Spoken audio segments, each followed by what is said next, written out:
Ngiyanibingelela egameni lenkosi yethu Jesu Kristu. Amen. Ngiba very much emotional uma uthandazelwa abantu abagulayo.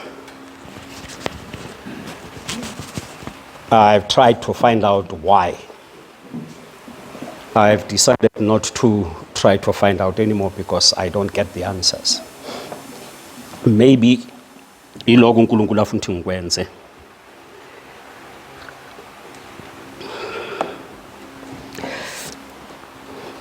Let me just finish this part before ngene entshumayelweni. Akunanto engithokozisa nokubona abantu bethemba uNkulunkulu bebeka ithemba labo kuNkulunkulu. I'm emotional. I'm trying to settle down. Ngoba ekhathini esiphila kuzo ikhathi ezinzima kakhulu where no one has answers. If there was a time lying ngoba ethi Jesus is the answer and is still the answer, la irrelevant corner it is now.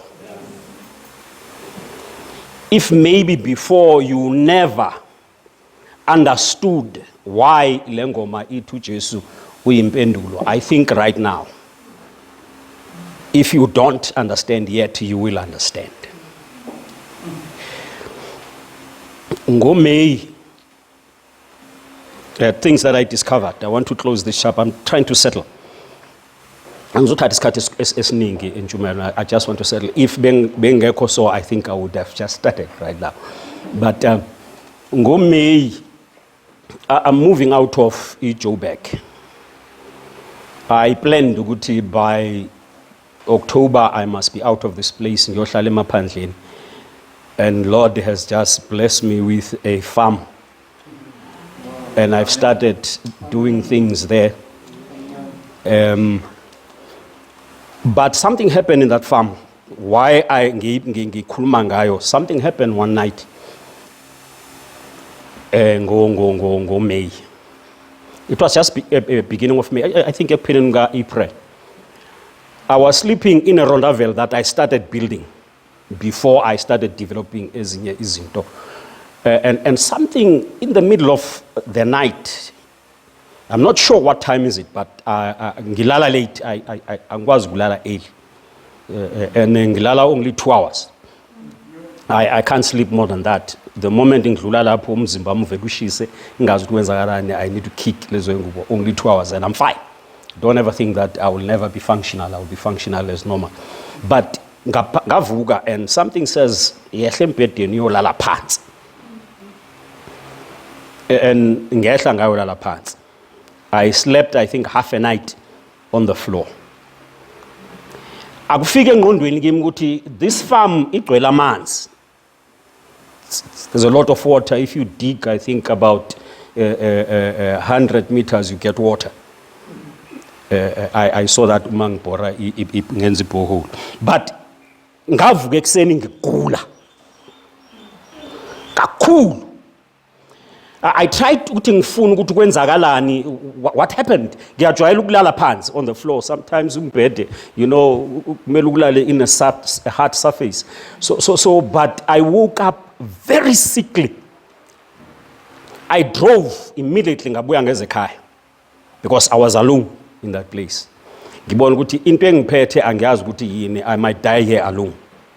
That was around 12 o'clock emini ngithola ukuthi I can't do anything. And I jump into the car with while let me drive and get home. And mangifike ekhaya. It took only 3 days. I was hospitalized. And I knew ngendlela engene ngayo lesifo ukuthi I had pneumonia, double pneumonia. No April, double pneumonia. And I got to hospital. Mangifike esibhedlela bangithatha bangifake odini abantu abane COVID. I slept there for 7 days. I saw people dying in that ward. 2 people in particular, one white old lady, because we ward COVID in ifakwa nonke. Nilala nonke akhethwa bulili lapha ya. And I remember in the middle of the night, this woman will wake up and shout throughout the night. During the day, she will be fine. But at night, uzawushout ubusuku bonke kuze kuse. I couldn't sleep. I would wake up and pray for this particular lady. Angimazi nokumazi ngilele wambed. Into ebuhlungu ukuthi bangitshela ukuthi ngine COVID and I know it is pneumonia. Asekho isifuba kulamalanga since kukhona iCovid. I-flu ithathe leave or it's on holiday, but it is COVID. Everything is COVID. So mangifika wathiwa iCovid. So I prayed. The following day indodana yakhe udoctor yafika. I just want to give this story nginqamula khona la. Yafika izomthandazela ukuthi makafe. Ngimzwe ngisebuthongweni. I thought I was dreaming. Ngiphaphama into mangibheka ngithothi indodana yakhe imephezulu kwakhe thandaza ngesibhuku. Icela ukuthi makafe. Many things came through my mind. Uthi kunokwenza ukuthi lo gogo kunezinto anazo, so umntwana ngeke akuthandazela ufe ungenalutho. You must have something for them to pray that you die, so that the process is fast tracked. And he prayed. Angikwazi ukwehla embhedeni. Because nala madrip awafika, we have this oxygen abayifakile. I told them tangiding baze bayikhipha after that day. I don't need this because iyayenza worse. So I went to him, ngambamba ehlombe. I think you are not God. And I think you are a disappointment kuNkulunkulu right now. Ngalo mthandazo uthandaza. Ngiyakuzwa umthandazo wakho umuntu othandazayo umKristu, you know God. But I think something is misleading you when it comes to this. Bengacela ukuthi umama wakho makathi maye alale with good memories, not wena ume phezu kwakhe uthi makafe. Give a good sender, you know, a send off a right. Ngiyangibona kwesikhathi umuntu egula abantu sixoxe ngako ukuthi hey lesifo esimphetha ngekeqe. That's how cruel we are. Uma kufika ukufa. And that night, that woman, she kept quiet around 4 o'clock in the morning. Because ubona umndeni awusamdingi. In my heart, angizange waphimisa because kungcono alale ngoba I don't think uzawuphila kahle umenza uphila aye akhumbule ukuthi indodana yakhe imthandazela ukuthi afe. Let her sleep. And clean her mind. Give a good memory. Ukuthi akhumbule izinto eziright. Then she died. After that kwangena omunye angizukhuluma ngayo. He died as well. Now uphuma kwami esibhedlela bazi bathi lo hayi yazi abantu bakukhulume ube yinumber esibhedlela bathi unumbers bani. I was a number ready to be declared dead. Bakhulume beme phezu kombhede wami bekhuluma ngami. I ended up ngibatshela, don't do that. Lokho ukucabangayo akuzukwenzeka. Noma ningifake kule ward, I am fully aware ukuthi i ward ye COVID and I'm going to walk out of this ward. If nine ama numbers abanike wona ukuthi you must register how many deaths, I'm not one of those. I will walk out of this place. I was supposed to be there for 14 days. They couldn't handle me. Bengakhulumi, quiet. They couldn't handle me after ngibatshela. Stop what you are doing. And the doctor came the following day. Hey, le ndoda le ipulse yakhe iyehla. And I uthi kumele bangifake elokhuzeni emshini bang checke nge-X-ray bafaka ama-oxygen and all that by increase lokho. No, you are not going to do that. He says, but if iyehla ipulse yakho, it means ndoda you are expiring. And says who? And I said, ngicela nikhiphe le oxygen because ngilimaza namakhala le nto yemi le. And then he said, Sizwe, keep her for 3 days. And if you will be fine in 3 days, you are going home. Yeah. I said, okay. 3 days. Bonke abodokotela mabefika babebuza why ngingekho oxygen. Ngithi fundani bed letter lapha ya. Izanitshela. And after 3 days I was fine. I didn't need any oxygen. The 5th day, bangcina another 2 days. And the 5th day I left. I went back home.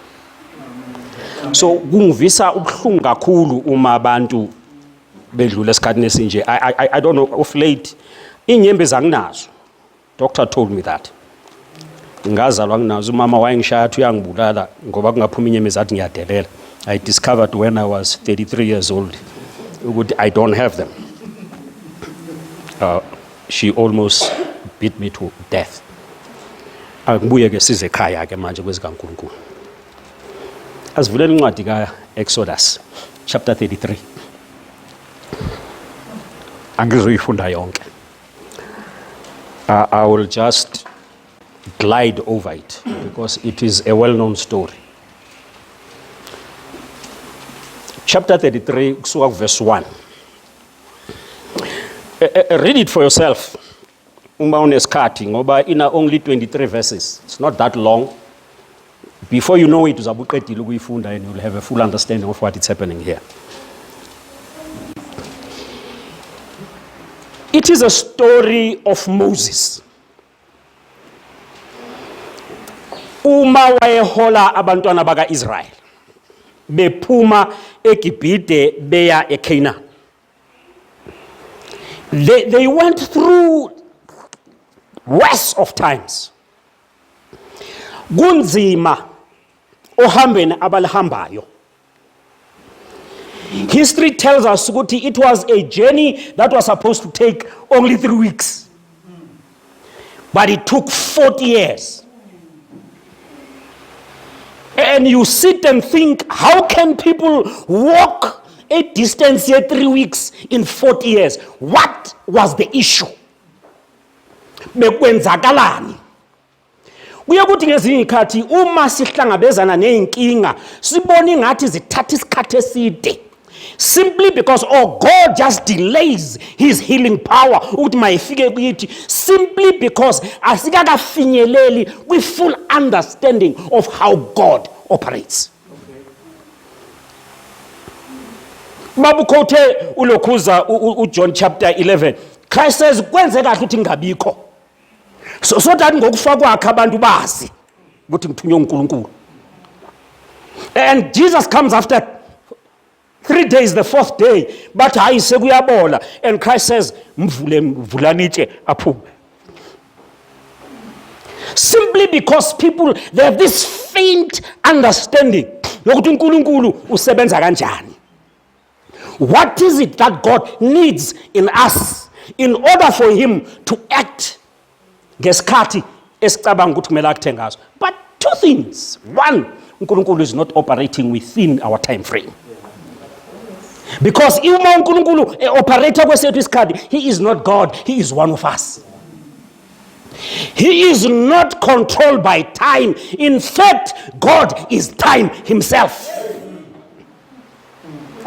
God did not operate in space because he is that space. Without him, there will be no space and time. So we have a problem of understanding that. I'm talking to you now. Ebesibathandazela nalaba ababehlezi phansi abazazi ukuthi banenhlungu abanye abakwazi nokusukuma. Let us try to connect to how God operates. So abantwana bakaIsrael bahamba ehlane for 40 years. Then when it comes to this chapter 33, uMoses lana uqala ukhuluma noNkulunkulu. Uthi kuNkulunkulu ku verse 1, afunda verse 1 elezinye ngizozikhuluma nje kuphela, paraphrase them. Verse 1, the Lord said to Moses, leave this place, you and the people you brought out of Egypt, and go up to a land I promised on oath to Abraham, Isaac, and Jacob, saying, I will give it to your descendants. Mangiyekela ngoba izafuna ngifunde yonke bese ngiyeqa ngiyakwenye. Uthi uNkulunkulu mayefika ku verse 3, uthi manifika kulelo lizwe lelo bekufanele ukuthi ngihambe nani, kodwa angizukuhamba nani. But I will not go with you. Maybe Moses stopped and asked, why ungasahambi nathi? Because kubonile ebusuku buba yifu. Ebusuku boba ilanga belomlilo emini ube yifu elisiphephisa ekushiseni kwelanga. But now when we are on the verge yokuthi sifike, you say you are not going to go with us, and God says no, because you are a stiff-necked people. And understand, ninenkani futhi. Nifuna izinto zenziwe ngeyenu indlela. Uthi uNkulunkulu uma ngingahamba nani ngingase nginiqede endleleni. In this very chapter, uMoses utsho kuNkulunkulu in the book of Exodus, you know what? Yithi ngiqede ngalabantu and raise another nation that will obey me. And Moses says no. Bazothini abantu? Bazothi uNkulunkulu uyisehluleki. Ubakhiphile eGibhite wabathembisa ithembiso ngoba uzibona ukuthi awungeke ukwazi ukuzifeza sofuna ukubaqede ehlane. And God stepped back. He says, okay, fine. But umefika ku chapter 30 says, but I will not go with you because you are stubborn, you are stiff-necked. Nezinto engizama ukunibonisa zona for 40 years, in 3 weeks beningeke understand anything. Not even half of what you understand right now, because namanje with 40 years you don't understand a thing. I am not going to go with you. Uyabuya uMoses uthi uma uthi awungeke uhambe nathi, hayi mina ngizawuphela angisaqhubeki. If awuhambi nathi, I am not continuing with this journey. It ends right here. Ngoba wangithembisa wena ukuthi uzawuba nami. So ufuna sambe sodwa. How many times have we find ourselves and think that with our wisdom and our little whatever unsustainable faith think that we can make it to glory? Sometimes we think we have this power that we can just go in walking. Moses understands that. Remember, indoda estubborn le, indoda eyayikhalipha masinya iqede ngomuntu manje, but he begins to understand how God operates. I want to take you through this passage so that you understand. Uthi Moses, I am not going. Kungcono ngiphelele khona la. If ungahambi nathi, ngcono siphelele khona la. And God changes. How I wish ngingafana no Moses. I'm learning to be Moses so that I can understand indlela zikaNkulunkulu. And the moment I understand indlela zikaNkulunkulu, then I will be like Christ. Then everything, it will fall into place. Then Moses says, "Ma ethi angeke ngihambe nani uNkulunkulu." Moses, okay, ngizokuphelela khona la. And God changes his mind again. He says, okay. Kulungile Moses. Ukuhamba nani angizohamba nani. Kodwa my presence will go with you. Ingqondo yomuntu ayikwazi ukufinyelela ukunderstand leyo part. How can you be present when you are absent? God says, I am present even when you think I'm absent. He says to Moses, don't worry. You don't have to feel and hear my footsteps. You don't have to see me. But the only thing that you need is to know that my presence will go with you. Don't try to look for God's face. It's the same chapter where Moses says, it is the same chapter. And God says, my presence will go with you. uNkulunkulu ukhuluma into eyimfihlo. Into eyimfihlakalo ukuthi ngingekho ngikhona. So don't worry when the storms hit against you, when your boat is about to be shipwrecked, don't worry, I am there. Yes, Lord. Oh yes. You don't have to touch me to feel me in that absence. I'm there. Don't worry. Unika uMoses isiqiniseko. uNkulunkulu ulungisa indlela. Uthi ngoba uma ngahamba nganani ngizoniqeda endleleni ngoba ninenkani anizwa. Kodwa ngoba Moses uqala ukungizwisisa unizohamba nobukhona bami. Izwakala kahle ngesintu ne iba nzima ngesintu.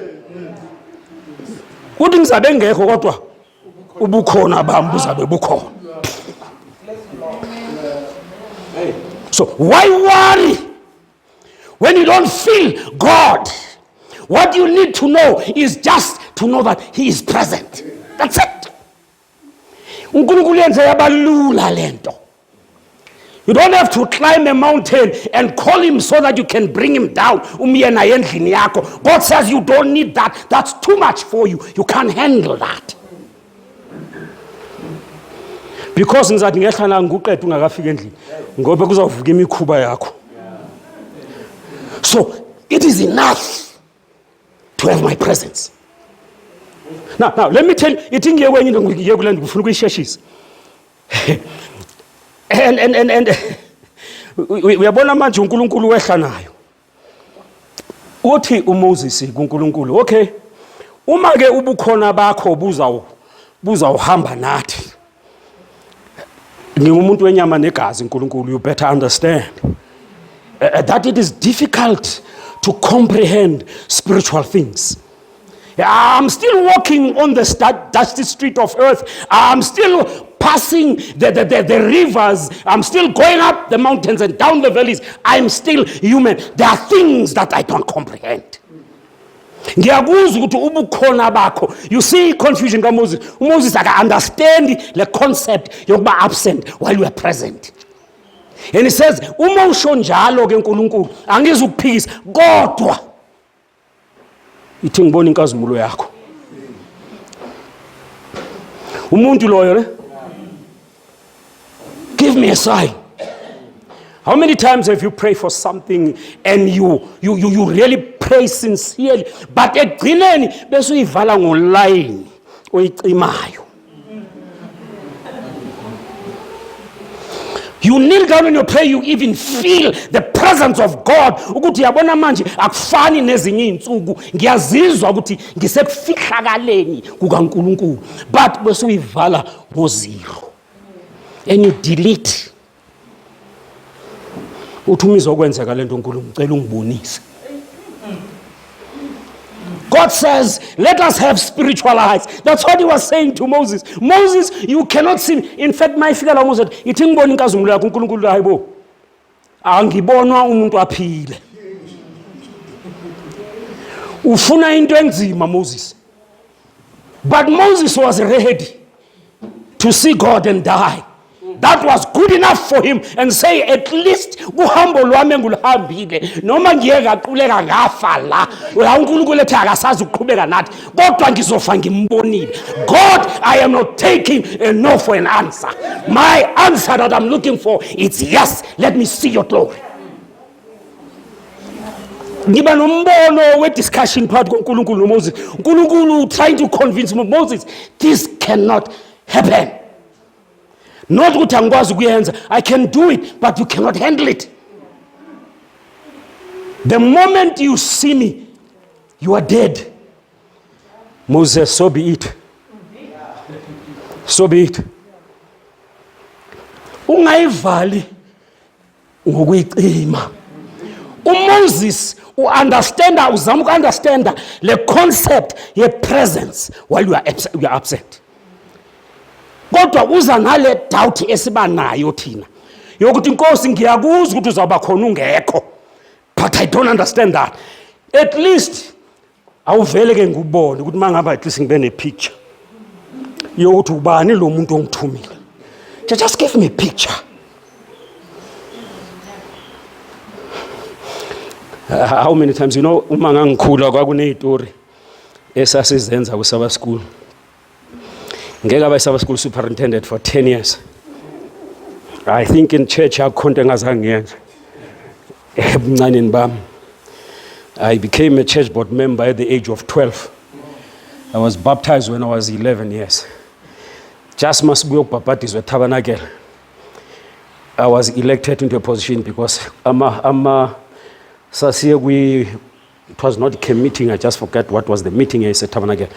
If you remember that time, the whole conference, Tabernacle, a crossroads. I miss those days. I miss those days when all the saints will be there together and coming from different walks of life and spend the whole weekend together. You go back home, spiritually uplifted. You go back home ready to face the world that is so cruel. You forget about the things that you have gone through simply because you were in the presence of God with the saints.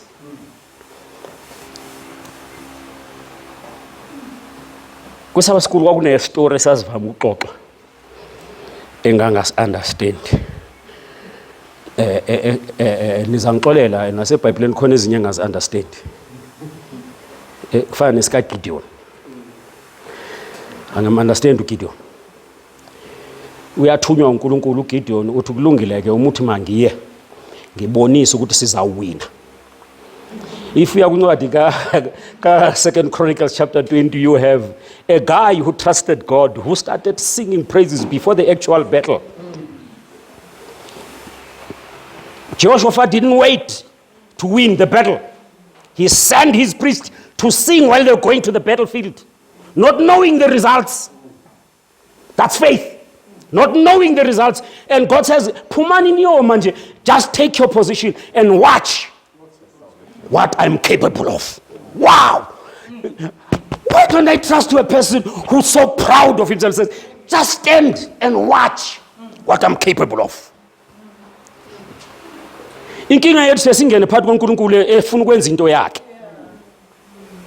Umntwana kaMfundisi usaid white mayithandaza ngesikhathi mayizoqeda uNkulunkulu ngiyacela yenza into yakho. Ndaliso, that you were still young at the time.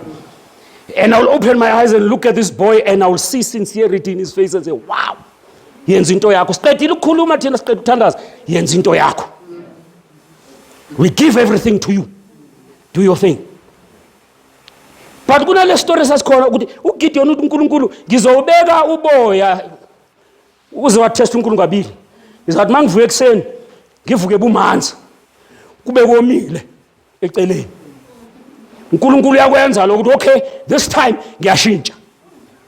Ngizafuna ukuthi kube manzi yonke indawo kodwa uboya bome. How many times sisithola senza lokho? That's not a good bargaining with God. No, akusiyo. Now, Moses uthi uNkulunkulu, let me see your glory. Then I will know your presence. Awungibonise lobukhona bakho. Because uyasho la uthi uhambe nami sonke lesikhathi uthi wena awungeke ungishiya uhamba nami uzongihola. Now ufika la uthi awusahambi. Ithi ngibone lo muntu oyigwala lo. Othi mase kunzima athaka sayingeni. Let me see your face. Let's talk man to man. And God says, okay, I'll do it, but on my terms. uNkulunkulu bona ke Moses ngoba akunamuntu ongibona aphile. I will do something. I will perform a miracle.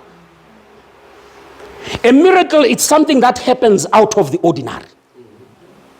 It baffles izinto ezenzeka on daily basis. Ngithi kubantu awuyeke ukuthandazela isinkwa iAlbania deliver. Thandazela into serious. Albani comes every morning and no peace uthandazela isinkwa. Uyazi uzoba khona kusasa. Pray for something that is impossible. A miracle it's something that happens out of the ordinary, something that is impossible and difficult to comprehend ukuthi yenzeke njani. Ngoba under normal circumstances it doesn't happen. Ngiyanicela niyeke nithandazela isinkwa. There are bigger things that you need to pray for. And bread will be added. Yeah, and you will have enough loaves, 12 buckets of loaves. Baskets of. Stop praying for bread. You are missing out on bigger things. And God says, okay, this is what I'm going to do. Ngizokuthatha Moses. I'm combining these two services. If you are aware, there are two services in what I'm talking about here. The first one is the faith part. When you pray for something, believe that His presence is there and He will make it happen. It doesn't matter what you believe that God will make it happen. I will take you, I will hide you in the cleft of the rock. Uyayazi nayo le ngoma, Rock of Ages cleft from me. Isukela lapho. Umbhali wayo wayeqala uku-understanda what was happening between God and Moses. Uthi awungifihle edwaleni. And God says, okay, Moses, ngizokuthatha ngikufake emfantwini wedwala. And I will put my hand and cover you while you are hiding in the cleft of the rock. And I will pass by. And the only parts Zamos was born, it's my behind.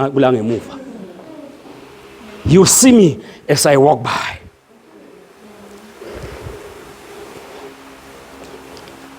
That was big enough to see God walk.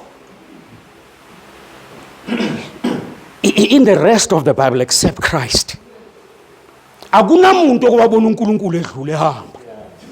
except this guy. The only thing that you will see, it's my walk. And when you see me walk, you will learn how to walk as I walk. It is not to see my face. There is nothing in my face except death. What you need to see is to walk as I walk. And if you walk as I walk, nothing will stand on your way. And Moses never argued after that. I see Moses running to the cleft of the rock. God, that's enough. And he got into that cleft and he slept there and were bigger parts. And so because says,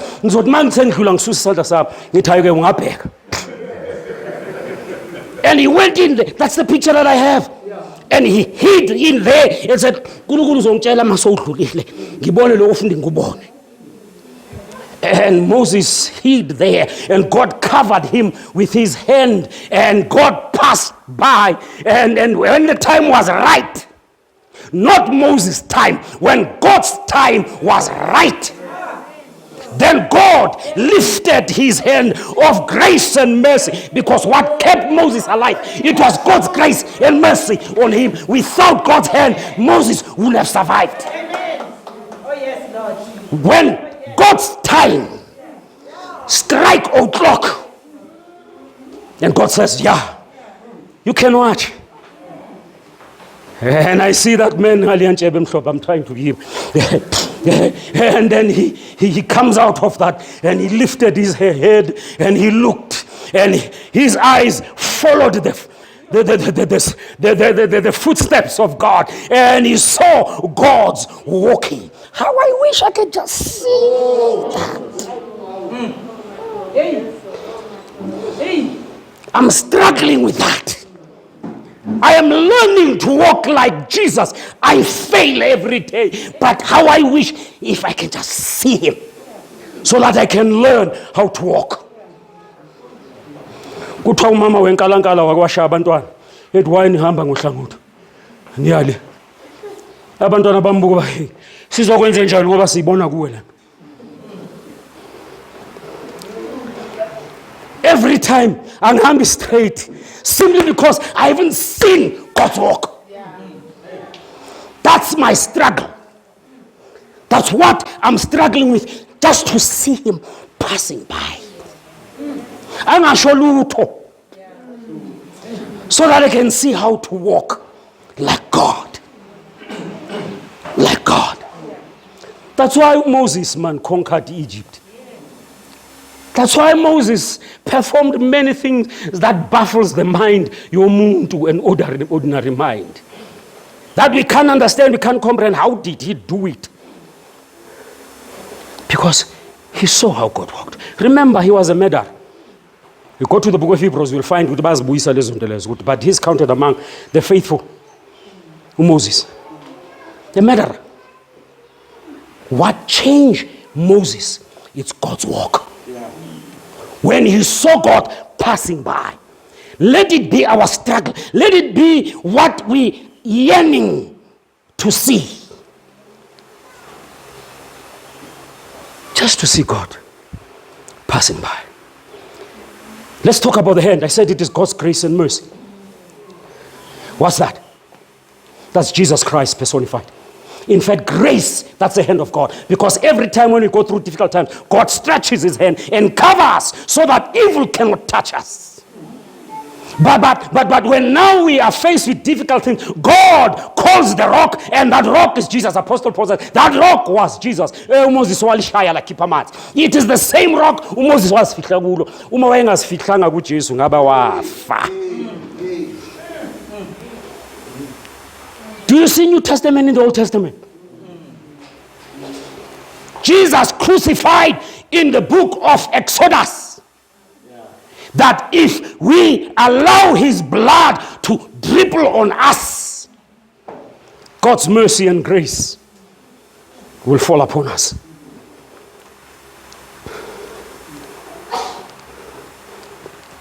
Now,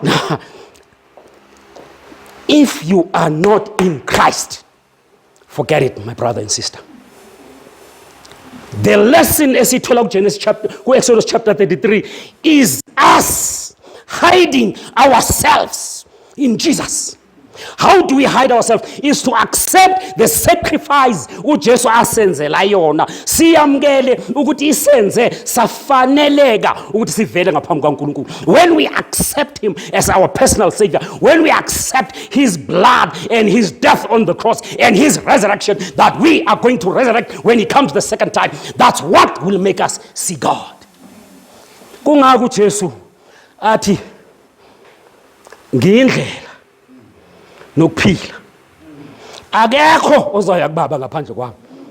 Wayequote the Old Testament, the Exodus chapter 33. Moses couldn't see God ngaphandle kokuthi azifihle edwaleni elinguJesu.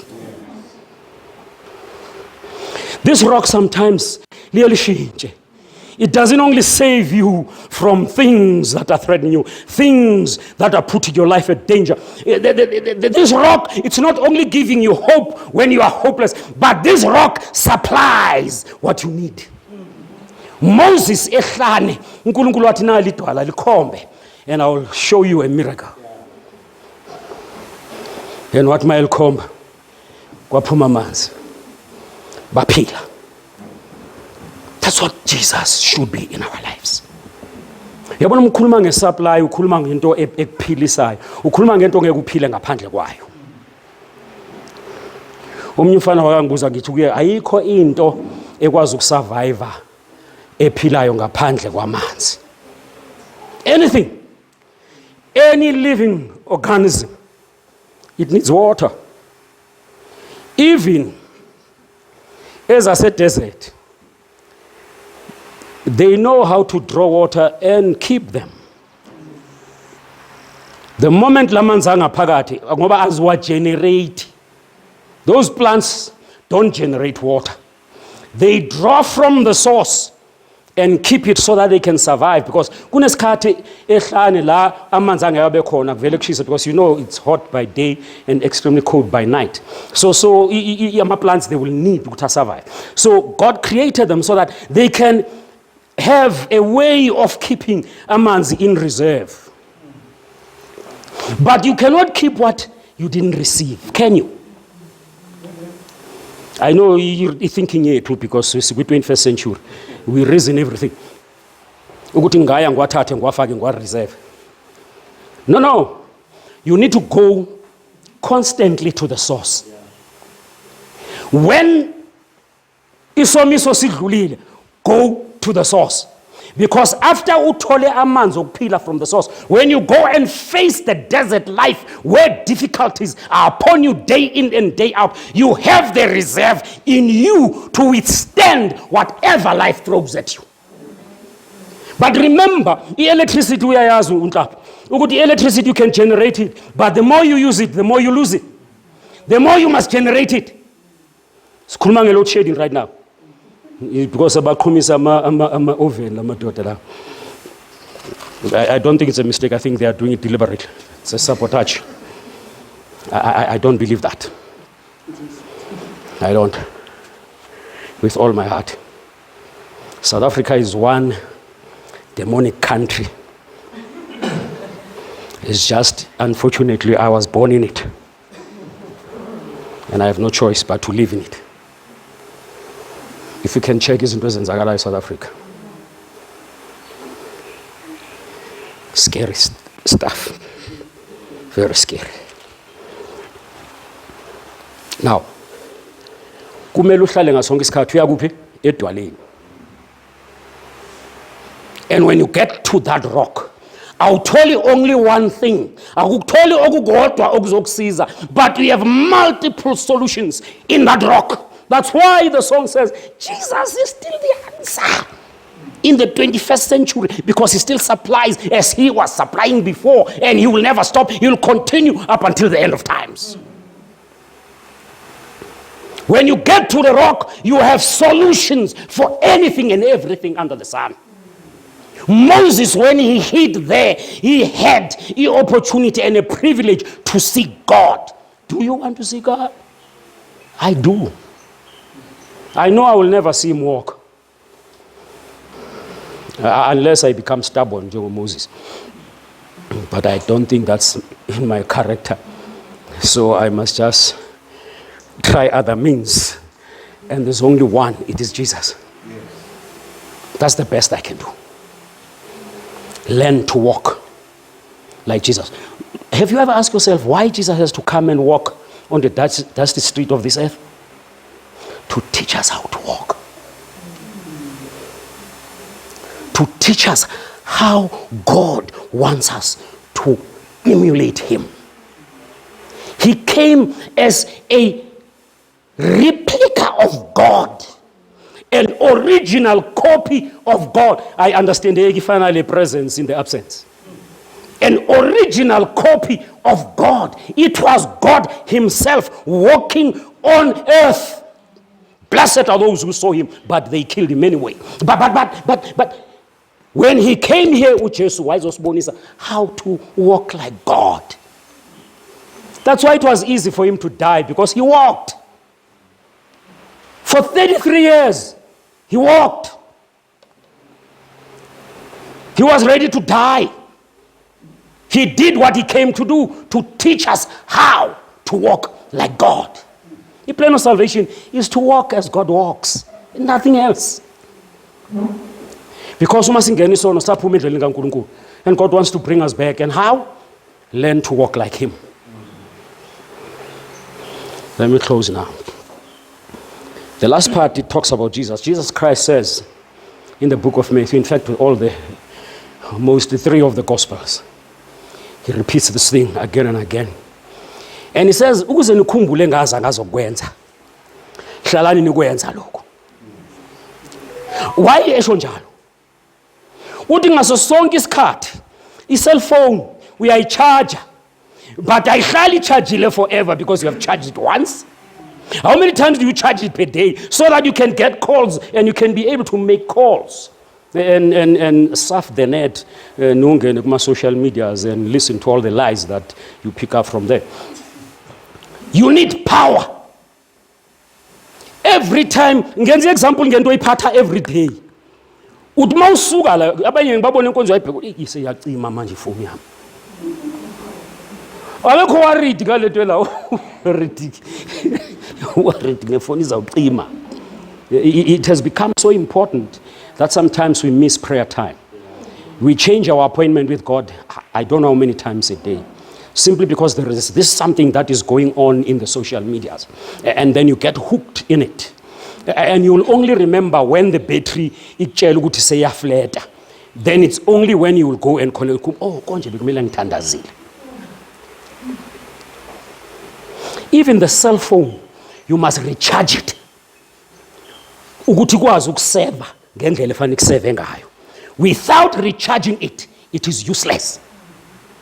I don't know how many phones enginazo lapha endlini ezinye sengazilahla. Ngoba amabhetri yabona manje amabhetri asakwazi ukuwatheka ziza lento zivaleleke ngaphakathi amabhetri. Yeah, that's a white man's mind. That you remain a slave.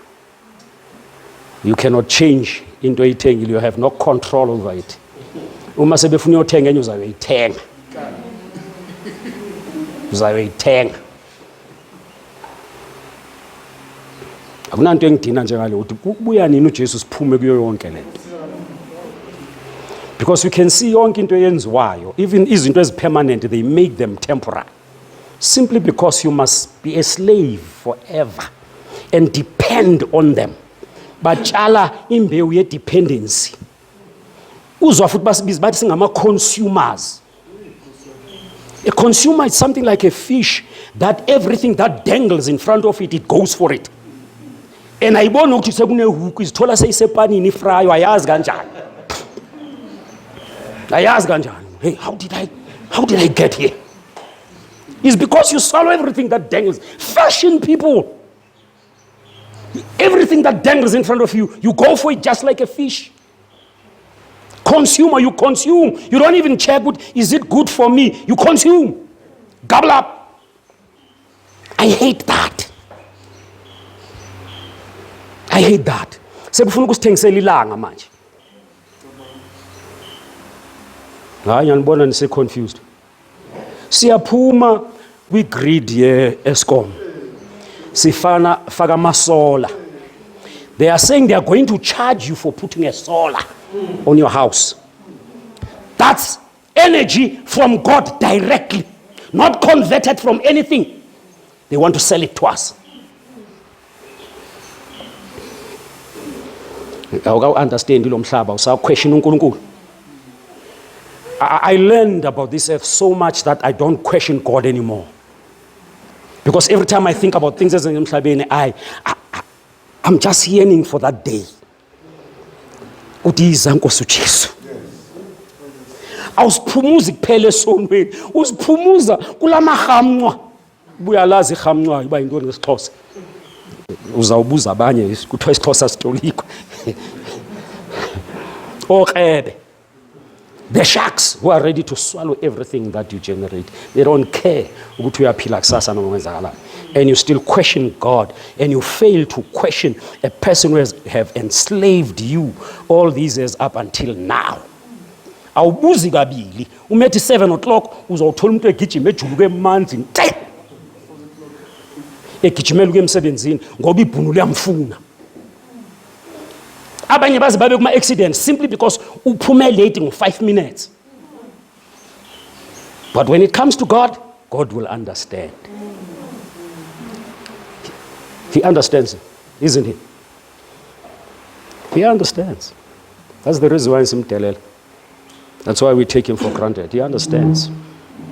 He understands our shortcomings. He understands that there are times when we lose everything that we need in order just to crawl to where he is. And he comes down and pulls us up. Mangvala. Testament Angel in the Old Testament, you can find it everywhere. Even in the book of Genesis. When I'm closing now. I'm going to the last part, which we are going to get into now. The importance of Jesus Christ in our lives. And the importance of those words would be, every time you do this, do it in remembrance of me. Not him as a person, what he did, what he came to accomplish. Remember that. Don't be a Catholic, ufunis pambano, ubone sona is then you will know Christ. Christ says, every time you do this, do it in remembrance of me, of what I came to do. See the path being cleared. There are no thorns anymore. You can walk on a clear path to heaven. Every time when you sit, every quarter when we sit here, let's empty ourselves. Abantwana baka-Israyeli bebethi makufika isikhathi se-atonement. They will clean everything that is dirty in the camp. Starting with themselves. They will go and take a literal bath so that they purify themselves before they come in the presence of God. And the high priest will clean Naba priest from the holy place out through the last door, your most holy place. And everything engafanele ithathu yobekwa phezu ko-Azazel. And after the Azazel will be carried, ayolahlwa ehlane la ayodliwa khona izilwanye, so that he doesn't come back and tempt and mess up with people, with God's people's lives. When we sit around this table, that's what Christ is saying. From the Old Testament, that it didn't start in the New Testament. It started back there when God was talking to Moses. That you cannot see me without him.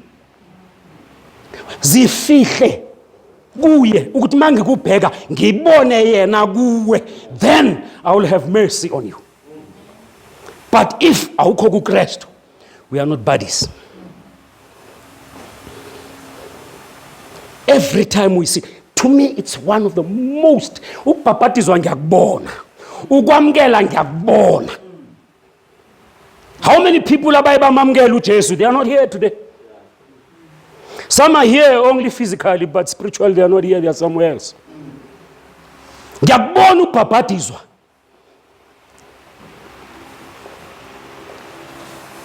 Dokuqala kwezolo ngiyakubona. But without this service, that's null and void. That's where we renew. Abantu baye bathi after 5 years bayenze ama-anniversary, angithi? But benzani konje? Barenew ama-vows. Ngiyibuze lo mbuzo. When last did you renew your vows with God? I'm not talking about around this table. In your own private space, where you say, God, I know angihambanga kahle. I know kuningi engikwenzile okwenza ukuthi ngafanele ukuba phambi kwakho. Kodwa ngize kuwe ngiyabuya njengesoni ngizofuna ukuthi sibuyisane kube khona ukubuyisana. Reconciliation. You know, forgiveness, it's not complete without reconciliation. If forgiveness is the first step. Uma ngithi ngikuxolele baba kusho ukuthi sesiyabuyisana mina nawe. Ngikuxolele kwinto oyenzile. But angisakuthembi. I will only trust you when we take the next step, say reconciliation. Reconciliation cleanses everything. Siyabuyisana, we go to the former state ebesikuyokala. Uma uthi umuntu uxolele bese uyajabula akukapheli. That's the first step, because I can forgive you without you knowing. Without you knowing, because I want to set myself free. I ask myself, how many people I've forgiven simply because and then what do? I forgive them. And the moment I forgive them, I was when. I funwe. Nathi bingafuni ukuthi uJesu ezazofa. Ibiphakathi kwakhe noNkulunkulu. Nalaba bebekhona bebembethela, they were just spectators. They were not doing anything. It was between God and Christ. They didn't play any role with salvation yethu. Babeqhutshwa ukungcola kweinhliziyo zabo. They were not in God's plan because they wanted to destroy what God came to wrought on earth through Jesus Christ. But bengazi ukuthi benza lokhu uNkulunkulu akwenzayo. Hayi ukuthi bayamsiza. God was not assisted by nobody. It was an issue between Christ and God. Kungako umpostoli Paul athi ngoJesu senze njani siyabuyisana noNkulunkulu. That's what we need to remember when we sit around this table. If ubungazange ukwenza ungako umpostoli Paul unceda baseKorinte uthi uma ungalungele ungangeni. What is he talking about? I know we can argue it theologically. No, it is because back in those days abantu babeza nokudla kwabo abempofu babebukela abantu bedla. So Apostle Paul says, hey guys, ngcono siyenze lento ibe uniform. Ningazo gabisela abanye ukuthi nina nedla amasushi. So it must be the same. No. Ukubuyisana. Saxolelwa isiphambanweni. If usakhuluma ukuthi uxolelwe wena. Usesesiphambanweni. uKristu akasalenge esiphambanweni. You are still standing on the hill of Golgotha when Christ is no longer there. Christ is not forgiven sins.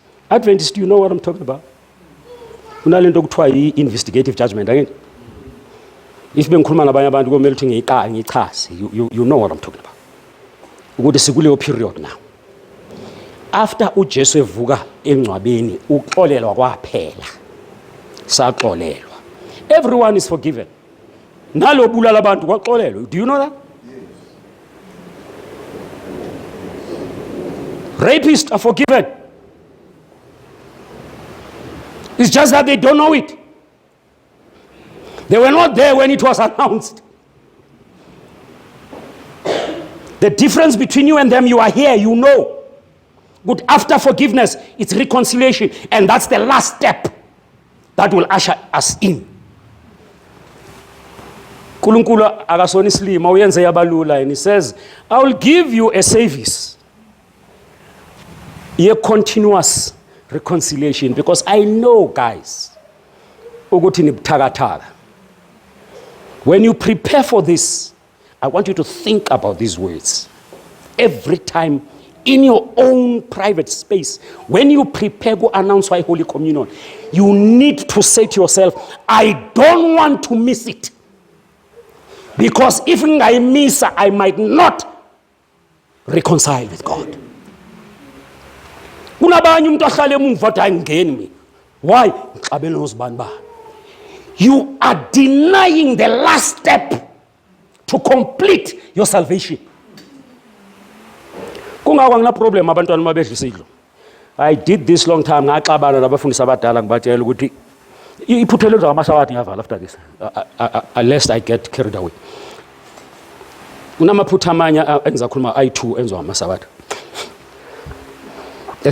Power war. Even forgiveness nayo kodwa ngikhuluma ngayo sicabanga ukuthi sinayo ukuthi uma yeah.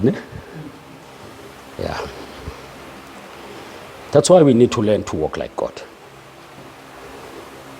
who can forgive the unforgivable, who can die for people who don't deserve his death,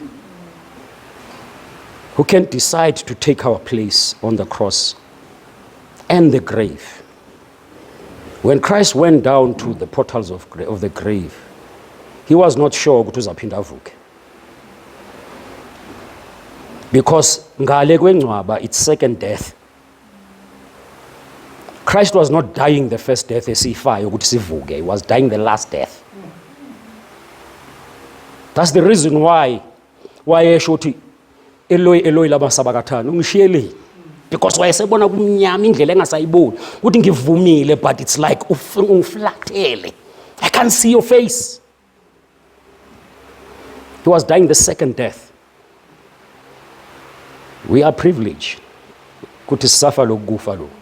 Baye bathu abanye abantu amaKristu ayafa mos, ngiyangibathi you have it all mixed up. We will all die the first death. The difference is uyayibona kufa kwesibili. Not this one. Not this one. Don't worry about this one. Worry about the second death. Maphutha naka. Eyoqala, when you are baptized, baptism, it's not a certificate to membership. Well, remember ngithi ngabhapatizwa the same year, October, when my election, I was elected. Well, I was still young, I didn't understand it then, but when I look back, I realized that these guys bangiphushela kwinto bengafanele ngifike kuyo kuqala. Even though I learned the hard way. You know, ngoba ngibhapatiziwe, then I'm qualified to be something enkonzweni. Baptismal certificate doesn't have anything to do with positions enkonzweni. Doesn't have anything to do with your membership. In mistake eyenziwa eJohn Conference, you look at the certificates, they give you a suggestion, because you have where you sign the day of baptism and you sign into membership. Look at your certificate. Maybe you never checked it. I used to argue that. Ngikakubhapatiza mina ukubuya ungeze enkonzweni. It's fine. Awuzanga kimi uze kubani? KuJesu. I have nothing to do with ukwamkela kwakho uJesu. I was just a vessel. If so uyekela, I'll reject mina. I'll reject inkonzo. Which is why we get so stirred up when umuntu sithi uhlubukile, uwile. Uwe ngoba wenze njani? Akaseze enkonzweni. So umlahlile uKristu. Ukumamkela kwakhe sekushintshile. That's a mistake. That uma unikwa lesasithi bathayike man so ilunga eligcwele. No, you were baptized because you accepted Christ as your savior. Ize kule yesibili ngoba iqala lapho esidlo. kuthiwa kunabantu ongafanele bangene esidlweni hlale phandle thola nabantu abadala behleli phandle and ubuza ukuthi hayi akakabhabhatizwa. Really? Ufela abantu ababhabhatiziwe uJesu? No. He died for all. In closing, evelcom ngake ngathi ngibamba inkonzo, I don't know what happened that day. Kunezinto ezenzeka ezingazi-understand. Ngiyavala ngale. Izonhle ngifuna unishiyane right ngiyanibona senithukile. Let me just settle back so that uyicabange usettled. Not because you are scared. It was not my intention to scare you. Ngi-announce i-Holy Communion. I was the district director at Free State, so I will bring one zone because I had 3 zones. All the churches. And then announce the Holy Communion. And I tell the church, everyone, why in Shonjal? Because I had a month before Holy Communion, taking them through the purpose of the Holy Communion. So that don't judge people. You are not God. And even a visitor, umefika ezitshela ukuthi ufuna ungena makangene. But guess what happened? The unbelievable. Kungena idakwe eziwu2. Sesilungisela azikho enkonzweni makushunyayo.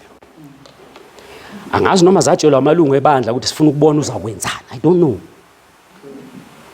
Bangena le idakwe ezimbili zangena.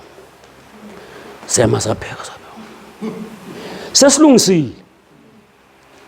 Sengila etafuleni. Shaya indima yokugcina ukuthi sikhiphe iwine. Bazi ukuthi kune wine. Bangene bahlale nabantu. Umdala asukume eze kimi. Mfundisi nalaba. Ngina yes. Christ died for them. But abona amalungu ebandla. Don't forget that. Bazawuhlala la. Basidle isidlo. Bahlale. Siseve iwine. Ifike kubo. Iglass yayibona mos. Now i-attention yami kubo. Ngibheke bona. Angibheke. So uyasho ukuthi ingane manje lento. Then ngimignore. Nalo mngani wakho. Athi ngalisa. Uyisayibambile ngala. Ngamnaki. Hayi. Mabebuya bezolanda amalokhuza. Abafuna ukubanika amaglasi. Bafuna ukuthelelwa futhi. But anyway, sayiqeda leyo nkonzo. And after inkonzo I called them. In their drunken stupor, I spoke to them because kwesikhathi sesihlala umuntu odakiwa kezwe. Kwalo umuntu okuyikhoma uyezwa. Ngakhuluma umbhedo kumuntu olele okukhoma. Don't do that. Don't. Uyizwa yonke. There's a certain part of his or her brain elele. It's not all. Certain part. Don't do that. Kakhuluma na. Ngathi ngisuka eFree State. One of them was a church member. Wow. No one preached to him. Uthi maye khuluma nami sengihlangana naye ngitshela ukuthi ngabona indlela enangamngela ngayo. Uthi ngingum-Anglican. E-Anglican kuyakhethwa. NaseKatoliki. Nibekelwe le. Kunalaba abantu ukuthi le group inamagama ayo angiwazi athini. Laba yibo abazawuvisile. Ngaya avakashela nase eWash Tower. Ngafuna ukwenza lento enzela abantu isidlo sidlula la kuwe la. Ngathi ngiyathatha. So you have all these wrong concepts as you corner trying to understand how God saves abantu, how God relate to us. Sizawungena kule nkonzo. Asivaleni amehlo sesilungisela inkonzo elandelayo. Thank you, Jesus. Thank you, God, for your Son who came to save us when we didn't need a Savior.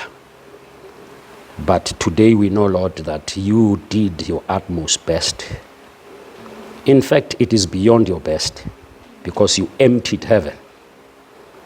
Give us, last of all your gifts, your Son, to come and take our place as we sit around this table. It is our plea, Heavenly Father, that we don't leave this place the same. Help us, therefore, God, to start reconciling with you because of this privilege that we are given today, that we renew our vows with you. We are going to have a discussion with you in our own private spaces and tell you about our shortcomings so that you can lift us up. This is our humble prayer in Jesus. Amen.